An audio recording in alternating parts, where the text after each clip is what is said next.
भगवान श्री कृष्ण के कलयुगी अवतार खाटू श्याम जी करोड़ों लोगों के दिल में बसे हुए हैं। श्याम बाबा की एक झलक पाने के लिए श्रद्धालु कई किलोमीटर दूर से पैदल चलकर आते हैं।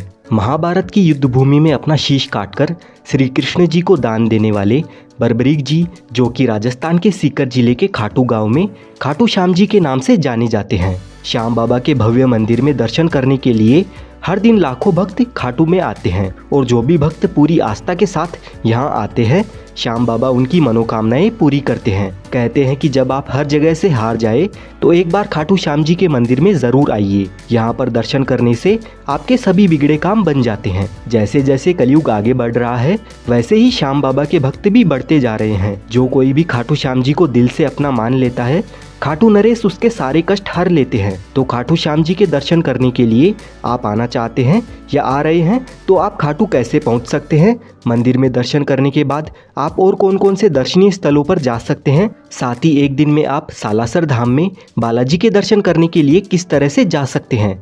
खाटू में रहने की और खाने पीने की क्या क्या सुविधा उपलब्ध है? आपका टोटल कितना खर्चा हो सकता है दर्शन और यात्रा में? आपको किन किन बातों का विशेष ध्यान रखना है? इस खाटू श्याम जी की यात्रा में आपको संपूर्ण जानकारी मिलने वाली है, तो वीडियो को बिना स्किप किए पूरा ज़रूर देखिए। चलिए हमारी यात्रा को शुरू करते हैं, लेकिन इससे पहले आप कमेंट में जय श्री श्याम ज़रूर लिखें। खाटू श्याम जी के मंदिर तक आने के लिए ट्रेन के माध्यम से सबसे पहले आपको रिंगस जंक्शन तक आना होगा। खाटू का सबसे नज़दीकी रेलवे स्टेशन रिंगस जंक्शन है, लेकिन अगर आपके यहाँ से रिंगस जंक्शन के लिए डायरेक्ट ट्रेन नहीं आती है तो आप जयपुर जंक्शन तक आ जाइए। जयपुर जंक्शन पर सभी प्रमुख शहरों से ट्रेन आती जाती रहती है और जयपुर से खाटू श्याम जी जाने के लिए बसेस के थ्रू भी बहुत ही अच्छी कनेक्टिविटी भी है। लेकिन अगर आप रिंगस आते हैं तो रिंगस से खाटू श्याम जी का मंदिर 16 किलोमीटर की दूरी पर स्थित है। रिंगस रेलवे स्टेशन के बाहर आपको खाटू जाने के लिए सवारी जीप मिल जाती है, जिसका किराया 50 रुपये रहता है। और अगर आप जयपुर जंक्शन से आते हैं तो आपको रेलवे स्टेशन से रिक्शा में या मेट्रो से 1 किलोमीटर की दूरी पर सिंधी कैंप बस स्टैंड तक आ जाना होगा। यहाँ से आपको खाटू जाने के लिए राजस्थान रोडवेज की बसेस और प्राइवेट बसेस मिल जाएगी। यहाँ पर आप देख सकते हैं कि यह खाटू श्याम जी का प्लेटफॉर्म है।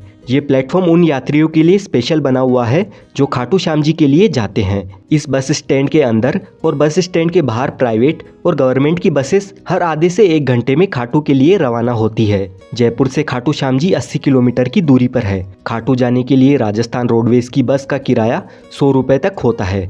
इसमें बदलाव होते रहते हैं और प्राइवेट बस में नॉन एसी बस का किराया 100 रुपये और एसी बस का किराया 120 रुपये का होता है। लगभग 2 घंटे का सफ़र तय करने के बाद हम खाटू श्याम जी के बस स्टैंड पर पहुंच जाते हैं और इस बस स्टैंड से खाटू श्याम जी का मंदिर मात्र 1 किलोमीटर की दूरी पर स्थित है। बस स्टैंड से बाहर आते ही सबसे पहले आपको ये वाला प्रवेश द्वार नजर आता है।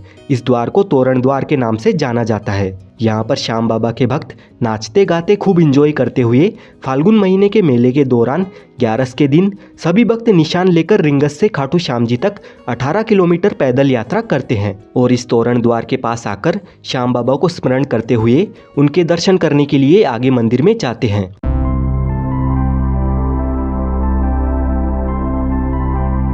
मंदिर की ओर जाते वक्त आपको रास्ते में बहुत सारी प्रसाद की दुकानें नजर आएगी। इन दुकानों से आप भी प्रसाद ले सकते हैं। श्याम बाबा को मिश्री, पेड़ा, चूरमा और गुलाब के फूल प्रसाद के तौर पर अर्पण किए जाते हैं। खाटू श्याम जी के दर्शन करने से पहले सभी भक्त मंदिर के पास में बने इस श्याम कुंड में स्नान करने के बाद ही खाटू श्याम जी के दर्शन करने के लिए जाते हैं। ये कुंड मंदिर के रास्ते में ही आता है।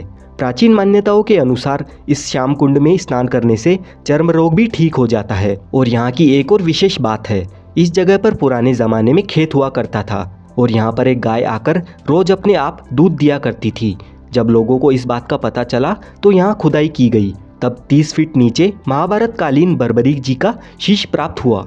बाद में लोगों ने उस शीश को राजा रतन सिंह जी को सौंप दिया। उसके बाद कार्तिक माह की एकादशी को शीश मंदिर में सुशोभित किया गया, जिसे बाबा श्याम जी के जन्मदिन के रूप में मनाया जाता है। मूल मंदिर 1027 में रूप सिंह चौहान और उनकी पत्नी नर्मदा कंवर द्वारा बनवाया गया था। फाल्गुन माह के मेले के दौरान यहाँ पर करोड़ों की संख्या में श्रद्धालु आते हैं। इस दौरान आपको 30 से 35 किलोमीटर की लंबी रैली में पैदल गुजरकर मंदिर में प्रवेश मिलता है। इससे आप अंदाज़ा लगा सकते हैं कि बाबा श्याम के कितने भक्त मेले के समय आते हैं।